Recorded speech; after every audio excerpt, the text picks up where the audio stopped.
Je m'appelle Johan Roming, j'ai 25 ans. Je suis depuis pas très longtemps au NCU. Je suis issu de la lutte gréco-romaine, comme tout le monde le sait. En fait, moi, ma lutte, je l'ai adaptée donc au MMA, au pancrace.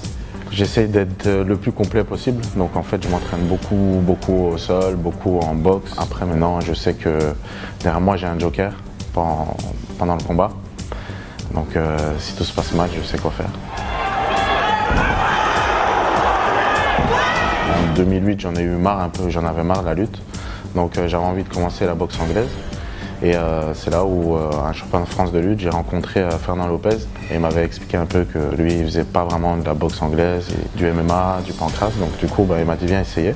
Donc j'ai signé au club de Free Fight Academy et ça m'a plu. J'ai commencé à vraiment m'entraîner sérieusement. Il m'avait inscrit à une compétition de grappling pour me faire essayer le sol, la lutte et tout. Il se trouve que c'était les championnats de France de grappling, mais moi je savais pas. Du coup, je suis allé, j'ai fait mes 2-3 combats et j'ai gagné. J'ai retrouvé un peu la joie que j'avais perdue en lutte gréco-romaine et j'ai accroché, donc j'ai pas lâché le grappling.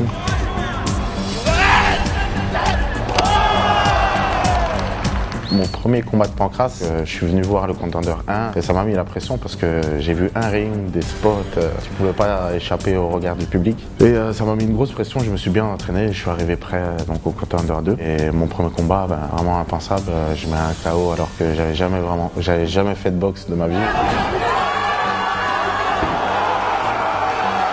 Et ça m'a vraiment lancé dans le tournoi. Après, je me suis laissé juste emporter par le mouvement, par le feeling.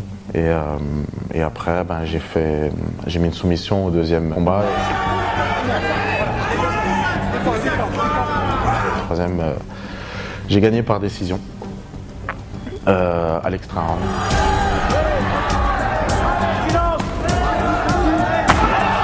Donc un gros tournoi et un bon souvenir.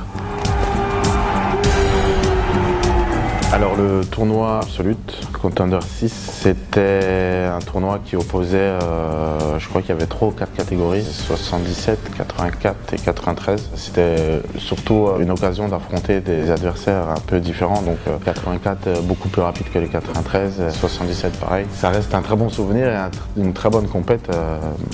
J'avais gagné un premier combat par décision contre Christophe Gauthiero, un très bon striker, une très bonne personne.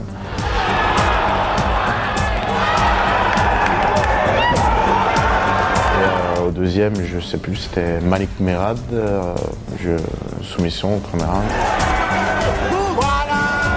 Et après, Tahar, mon ancien partenaire d'entraînement, pareil, une soumission en finale, donc que du plaisir.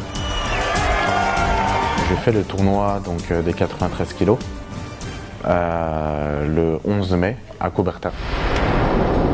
Il y en a un que je connais pas trop, par contre je l'ai vu combattre une ou deux fois, c'est Bakary Elanois. Je le connais pas spécialement, très bon combattant, très fort. On verra si on tombe l'un contre l'autre. Le deuxième, il y a Boubacar Baldé, la star montante du MMA français, enfin ce que j'ai entendu. J'ai vu pas mal de ses combats, on s'est entraîné une ou deux fois ensemble. Celui avec qui je me suis vraiment entraîné, c'est Sylvain Potard. Tous les gens pensent qu'il est le moins fort du tournoi, mais je pense qu'ils auront des surprises parce qu'il est très très fort. C'est un ancien judoka, donc il a aussi des amenés au sol. C'est vrai qu'il n'a pas de boxe, mais c'est ça qui est bien dans le pancrace, c'est qu'il n'y a pas que la boxe. Donc je pense qu'il y aura des surprises. Je pense que je choisirais Boubacar Baldé. Apparemment, c'est la star montante, donc voilà, tester le bonhomme.